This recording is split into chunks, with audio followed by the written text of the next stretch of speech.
What's up, everyone? Welcome to another episode of Milwaukee Treasures right here on Saved and the City TV. I'm so excited to be standing here with the amazing and beautiful, I want to say Shanna, but it's Shauna. It's Shauna. Shauna Louise, who's out here doing the work. And what I love about my Milwaukee Treasures is that generally they're out here doing the work. They don't care about these cameras, so I like to snatch them up and put them in the forefront just for a moment, so you see that the negative news that we always see or hear about in Milwaukee, there is a balance. There are some people out here actually doing it because they love it. And so I love the work that you're doing with the youth. For those people who don't know you, Shauna, why don't you just share a little bit about what you do, about your organization, and let's kind of flow from there. Yes. So I've been mentoring at-risk teen youth for like the last 10 years. But for the last 5 years, I actually started a nonprofit organization called Social Butterfly. And it works with girls between the ages of 12 to 18. And pretty much our mission is just to encourage and empower our young girls to evolve into their best selves. I love it. I absolutely love it. Actually, I saw you for the first time kind of in action, or at least speaking to a room full of women. And I don't remember the exact name of the event. It's slipping my mind. It was recently. There was another Miss Gillette that had spoke. There were some dancers. It was at the Grace Center. Yes. With Tamika Johnson. Exactly. Yes. So that's where I saw you, and you had so much passion about what you do, and I was just like, oh my God, I gotta meet this woman. So I literally highlighted your name, and I was like, okay, I'm gonna call her when the time is right. So talk about what got you into this field. Why was it so important for you to start working with youth? Well, for me, it was because I myself was what they considered an at-risk youth. So high school was not a good 4 years for me. Yeah. I was actually facing 5 years of prison my senior year of high school. So, but God is good. Wow, yeah. So, as a result of that, I turned my life around, but I always wanted to make sure I was able to go back and work with those young people who the world likes to cast out, because that's what happened to me. The world was like, no, she's trash, leave her alone. Even family members were pretty much casting me out. And so I wanted to be kind of that nurturer and that person for these young girls who feel that way about their lives because of the choices they've made. Oh my goodness. Now you look like you could still be about 16, 18. Girl, I wish. How do you, I guess sometimes looking like a peer, and maybe even sometimes feeling like a peer to them, because maybe those are a lot of the only relationships some of them only have. Right. How do you kind of, I guess, maneuver through that kind of authority versus peer mentorship, So type of, I'm never their friend. Gotcha. So from That's day good. one, That's good. It's authority. So I'm not trying to be your mother, more like a big sister who will get motherly with you if necessary. So I never establish a friendship with them, because I feel like the moment you do that, that's when you lose them. Yeah. Because then they look at you as an equal, and that's the thing. Like you said, I look young myself. So they might want to test me or question that. So from day one, I have to show my authority, but let them know I respect you because you respect me. So even though we're not equals, I respect your opinions, I respect your thoughts and your feelings, but still understand that I'm the adult in the situation. Yeah. And so I guess really kind of what I'm hearing is a lot of times with these youth, they don't have a disciplinary kind of majority of the time, that's what it is. And so how do you kind of deal with that when it comes down to it, when you're teaching them one thing and they're getting some good nuggets from you, but then they got to go home and it's almost undone? How do you handle that? So, like you said, they're only with me maybe 5 hours out of the week, and then they have to go home and spend all of that time there. I like to give them writing assignments and a lot of reflection. So when something happens at home, you write about it, right? And then when we get back together, then we discuss, okay, so how did that situation make you feel? And what do you feel you could have done if you were involved in the situation? Or how do you feel you would have handled the situation had it been you? So in this way, they're seeing the situations, but they're like, I don't want this for myself. I can't help where I live, but I don't want this for me. So what can I do differently so when I become an adult, I don't make these same choices? A couple things. I want to talk talk a little bit more about Social Butterfly, how it got started, how long it's been in existence, and how people can get connected to it. But in addition, you know, I'm sure that there's relationships, regardless of you having the, you know, kind of strict disciplinary connection.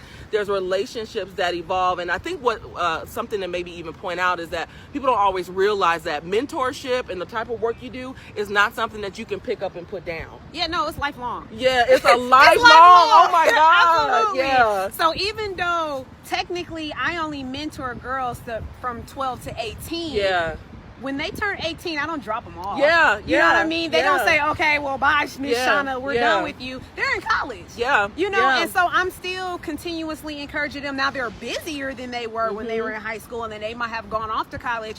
But at least once a week, they're getting some motivational text messaging from me. I love it. I'm calling them at the beginning and at the end of every semester. Yeah. You know, because I know they're going to still need that. Just because they're an adult, that doesn't change. I love that. And then I have girls who have already graduated college at this point. Yeah. And I'm at their graduation, and for me, my goodness. that is the accolade. That's the reward. That's the I love reward. that. Is seeing them walk across the stage for high school and college or whatever that next stage is for them. Sure. Oh my goodness. I'm so obsessed. Okay, so Social Butterfly, let's talk a little bit about that. Yes. A little bit more about that. Yes. So where did it start? You know, how long have you been doing it? How many girls have you connected with? It started in my mama kitchen. Ooh, but pretty much.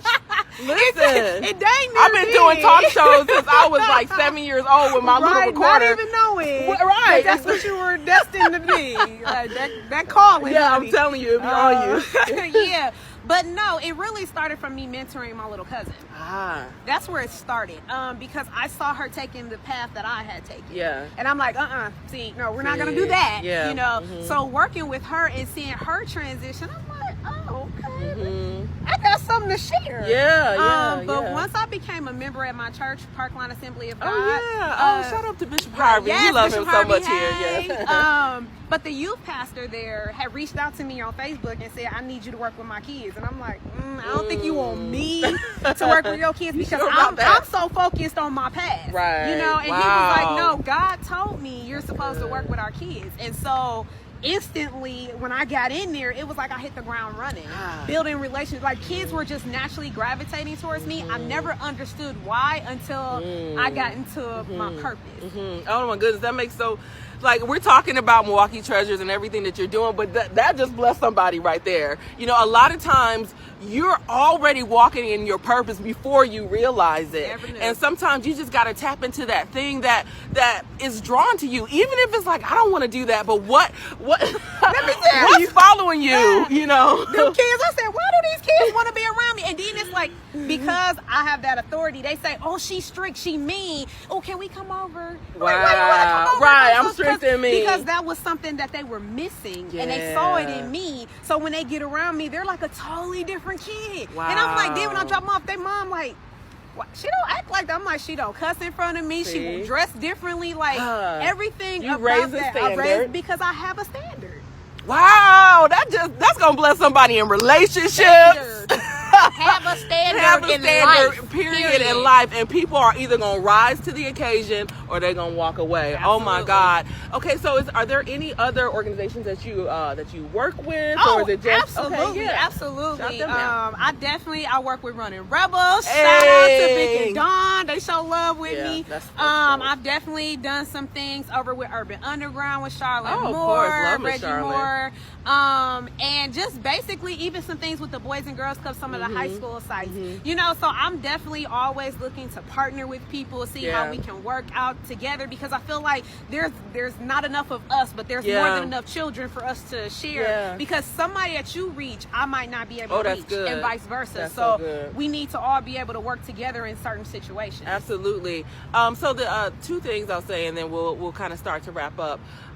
So I did, you brought up the Lord. Hallelujah. Yes, Jesus. So how do you work that in? Again, when you're dealing with youth, especially if they're, not your own, how do you work in spirituality, or do you keep it out, or how does it come in? Girl, I take that everywhere I go, okay? No, but seriously though, good Jesus. Right. So I'm not a faith-based organization, which allows me to get into spaces, right? But you can't take my God out of me, right? So I talk about my testimony. I share my walk. Yeah, you know what right. I mean. This is and, what right, got you out. Right. Yeah. So when they say, "What was it that got you through it?" and then I'm telling them, yeah. it was God. Yeah. You know, yeah. it was my relationship with Him and growing that relationship with Him, not what other people said my relationship with Him should be. And I feel like that was a lot of the issue with our young people. They're seeing the save, yeah, and they're yeah. like, well, what's the difference between me and you? Listen. Why do I need to go to church or have a relationship? And it's like, but if you're being around someone who is showing the God in them, then you automatically are going to want to start asking me questions. I love it. It's more, and I think that we could take that lesson, you know, outside of even just mentorship, just in general, you know, as disciples of Christ, that just do, you know, Absolutely. just be, and in your being and in your testimony, the other people will either want it and they'll accept it, they'll inquire about it, or they won't. And so I love that. So it's not a force, it's not a beat over the head, it just kind of is what it is. It is what it is, but every single time, next thing you know, like Wednesday. So sometimes I'll work with them on a Wednesday, and they're like, "Oh, well, where you about to go?" I'm like, "I'm about to go to church. We got Bible study. We got youth service. You coming?" And they be like, "No, we're not coming." And then after a while, I start saying, "Oh, somebody dropped you off at my church on Wednesday, huh? You hanging out?" And next thing you know, they're slowly starting to come in, and it's like just planting those seeds. Wow, I'm just thinking about that, and I'm sure then at some point it may even extend to the family. To the family, next thing you know, because now you're like, well, why they always want to be up in that building every Wednesday, and now on Sundays, what are they doing there with my kids? Wow, I love it. You see how he works. Won't he do it every time? Okay, so I guess kind of in wrapping up, how can people get connected to you and support what you're doing, or if you're looking for other organizations to get connected to? Let's talk about that. Yes, always looking to connect, even with the boy organizations, because we can always partner and do things together. But you can find me on Facebook at Social Butterfly, and it's Butterfly with Butterfly. I didn't notice that. Yes. Okay. Double I's. We're also on Instagram, and you can find us on our website at www.socialbutterfly with 2i's.org. I absolutely love it, and I absolutely love you. Thank you so much for taking time. Listen, in the beginning, y'all, I was like, okay, I would like to meet at your office. And she was like, listen, my office is the streets, in so many words. She was, no, you said the field. And so I said, well, you know what, let's do this interview right out here in the field. So we happen to be at the Boys and Girls Club.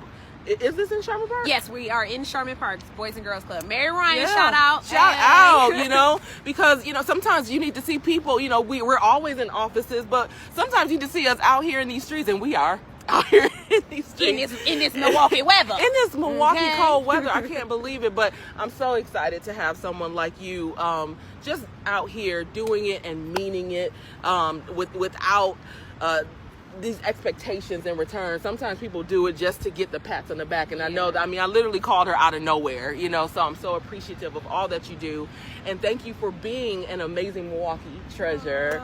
Hugs and love. And I'm honored for the opportunity. Oh, goodness. Absolutely. So, guys, if you have someone that you consider a Milwaukee treasure, someone that you'd like us to shine light on, make sure you just send me an email to savedandthecitymke@gmail.com. Again, that's savedandthecitymke@gmail.com, and I will be happy to interview them as well. Is that all right?